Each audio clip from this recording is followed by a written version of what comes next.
नमस्कार शेतकरी बांधवांनो, कृषी साथीमध्ये तुमचं स्वागत आहे. मला माहिती आहे, सध्या बाजारात घाम गाळून पिकवलेला कांदा नेल्यावर चेहऱ्यावर चिंता आणि मनात निराशा आहे. जेव्हा कष्टाला योग्य भाव मिळत नाही तेव्हा काय वाटतं हे मी समजू शकतो.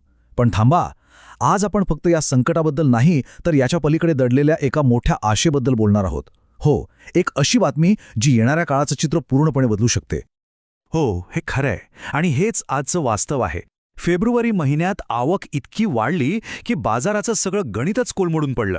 भाव अक्षरशः जमिनीवर आलेत आणि आपल्या कष्टाचा मोबदलाही मिळत नाहीये. हा राग, ही चीड अगदी स्वाभाविक आहे. पण खरा प्रश्न हा आहे की ही परिस्थिती अशीच राहणार आहे का? आणि हाच तर आपल्या आजच्या चर्चेचा सगळ्यात महत्त्वाचा मुद्दा आहे. पुढे काय? या प्रश्नाच्या उत्तरातच या संकटातून बाहेर पडण्याचा मार्ग दडलेला आहे. पण हे सखोल विश्लेषण सुरू करण्याआधी माझी एक छोटीशी विनंती आहे. जर तुम्हाला बाजाराची अशी अचूक आणि वेळेवर माहिती हवी असेल तर आत्ताच आपल्या कृषी साथी चॅनलला सबस्क्राईब करून घ्या आणि हो, ती बाजूची बेल आयकॉन दाबायला विसरू नका. चला, आता बघूया भविष्याच्या पोटात नेमकं काय दडलंय. सध्या बाजारात जरी अंधार दिसत असला तरी क्षितिजावर एक आशेचा किरण उगवतोय. हो, एक असा आकडा, एक अशी माहिती समोर आली आहे जी भविष्यात कांद्याच्या बाजारात अक्षरशः उलथापालथ घडवू शकते. आणि मला खात्री आहे, ही माहिती तुमचा गेलेला आत्मविश्वास नक्की परत आणेल. हा आहे तो जादूचा आकडा जो सगळं चित्र बदलणार आहे. यावर्षी आपल्या महाराष्ट्रात रब्बी कांद्याची लागवड तब्बल 1.5 लाख हेक्टरने कमी झाली आहे. हो, तुम्ही अगदी बरोबर ऐकलंय. ही काही छोटी मोठी घट नाहीये. ही एक प्रचंड खूप मोठी घट आहे आणि याचे परिणाम खूप दूरगामी होणार आहेत. आता जरा या स्लाइडकडे नीट बघा. हे फक्त 2 आकडे नाहीत, तर ही 2 वर्षांची कहाणी आहे. मागच्या वर्षी जिथे 6.52 लाख हेक्टरवर कांदा होता, तिथे यावर्षी तो आकडा थेट 4.92 लाख हेक्टरवर आलाय. या 2 आकड्यांमधली ही जी मोठी दरी दिसते ना, ही फक्त आकड्यांची दरी नाही, तर भविष्यातल्या उत्पादनाची आणि पुरवठ्याची दरी आहे. आणि हीच दरी तुमच्यासाठी एक मोठी संधी निर्माण करणार आहे. यामागचं गणित एकदम सोपं आहे. बघा, जशा डोमिनोच्या सोंगट्या एकामागोमाग एक पडतात ना, तसंच काहीसं आहे हे. लागवड कमी झाली याचा सरळ अर्थ आहे की येत्या काळात उत्पादन कमी होणार. बाजारात माल कमी आला पण खाणारी तोंडं तर तेवढीच आहेत, म्हणजे मागणी वाढणारच. आणि बाजाराचा साधा नियम आहे, जेव्हा मागणी पुरवठ्यापेक्षा जास्त होते तेव्हा भाव वाढतात. हे इतकं साधं आणि सरळ गणित आहे. आता जरा विचार करा, ही 1.5 लाख हेक्टरची घट म्हणजे किती कांदा कमी होणार? तर अंदाजे 28 लाख मेट्रिक टन. हा आकडा किती मोठा आहे माहितीये? एवढा कांदा संपूर्ण देशाला 2 महिने पुरतो. म्हणजे तुम्हीच विचार करा, येत्या काळात बाजारात कांद्याची किती मोठी टंचाई निर्माण होऊ शकते.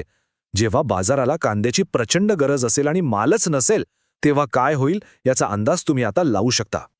हे तर झालं भविष्याचं. भविष्यात तेजी येणार हे जवळपास नक्की आहे. पण त्या भविष्यापर्यंत पोहोचण्यासाठी आपल्याला आजचे धोके ओळखून चालावं लागेल. पुढचे 15 दिवस म्हणजे 15 फेब्रुवारीपर्यंत प्रत्येक जिल्ह्यातील परिस्थिती ही वेगवेगळी असणार आहे. चला, आता लांबची गोष्ट सोडून थेट तुमच्या जिल्ह्याबद्दल बोलूया.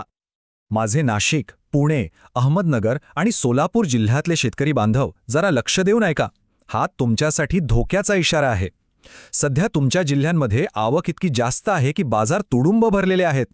भाव वाढतील या आशेवर माल अडून ठेवणं म्हणजे सध्या आगीशी खेळण्यासारखं आहे. कृपा करून भावनेच्या आहारी जाऊ नका, हुशारीने निर्णय घ्या. आता वळूया धाराशिव, छत्रपती संभाजीनगर, कोल्हापूर आणि साताऱ्याकडे. इथली परिस्थिती थोडी वेगळी आहे. बाजार स्थिर नाहीये, कधी वर जातोय तर कधी खाली. अशावेळी सगळा माल एकाच दिवशी विकण्याची घाई किंवा चूक अजिबात करू नका. हुशारी यातच आहे की माल एकदम न विकता थोडा आज, थोडा 2 दिवसांनी, असं टप्प्याटप्प्याने विका. हे धोरण तुम्हाला मोठ्या नुकसानीपासून वाचवू शकतं. आणि विदर्भातले माझे अमरावती, अकोला, नागपूर येथील शेतकरी बांधव, तुम्ही थोडा मोकळा श्वास घेऊ शकता. तुमच्या भागातली बाजारपेठ तुलनेने शांत आणि स्थिर आहे. इथे भाव अचानक कोसळण्याचा धोका खूप कमी आहे. त्यामुळे माल विकण्याची घाई करण्याची तुम्हाला अजिबात गरज नाही. तुम्ही शांतपणे विचार करून निर्णय घेऊ शकता. जळगाव आणि धुळे जिल्ह्यांसाठी एक स्पष्ट आणि थेट सूचना आहे. इथली बाजारपेठ सध्या खूपच कमकुवत आहे आणि पुढच्या 15 दिवसात ती सुधारण्याची शक्यता जवळजवळ नाहीये. त्यामुळे इथे माल थांबवून ठेवण्याचा विचारसुद्धा करू नका. जो काही योग्य भाव मिळतोय त्याला विकून मोकळं होणंच शहाणपणाचं ठरेल. तर मग या सगळ्या आकडेवारीतून आणि जिल्ह्यांच्या विश्लेषणानंतर अंतिम निष्कर्ष काय निघतो? ह्या क्षणी हा संवाद ऐकल्यानंतर तुमची पुढची कृती काय असायला हवी? चला आता आपलं अंतिम धोरण काय असणार आहे ते ठरवूया. हा एक मंत्र पुढचे काही दिवस विसरू नका. कोणीतरी म्हणेल की 2 दिवसात भाव दुप्पट होणार, व्हॉट्सअपवर काहीतरी मेसेज फिरेल, ह्या सगळ्या अफवा आहेत. तुम्ही डेटावर विश्वास ठेवा, आवाजावर नाही. आपला माल विभागून टप्प्याटप्प्याने विका. यामुळे धोका विभागला जातो आणि तुम्हाला बाजाराचा अंदाज घेत योग्य निर्णय घेता येतो. ही स्लाइड म्हणजे आपल्या आजच्या संपूर्ण चर्चेचं सार आहे. एक गोष्ट लक्षात ठेवा, सध्याचा कांदा जास्त काळ टिकणारा नाहीये. आपल्या जिल्ह्याचा धोका ओळखून निर्णय घ्या.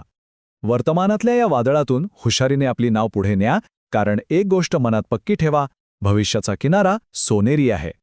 बघा, प्रत्येक गावची आणि प्रत्येक बांधावरची कहाणी वेगळी असते. तुमच्या गावात काय परिस्थिती आहे? तुमच्या बाजारपेठेत काय भाव चालू आहेत? तुमचे अनुभव काय आहेत? आम्हाला खाली कमेंट बॉक्समध्ये नक्की लिहून कळवा. चला, एकमेकांच्या अनुभवातून शिकूया आणि एकजुटीने या परिस्थितीला सामोरं जाऊया. मला आशा आहे की या माहितीमुळे तुम्हाला एक नवी दिशा आणि एक नवी उमेद नक्की मिळाली असेल.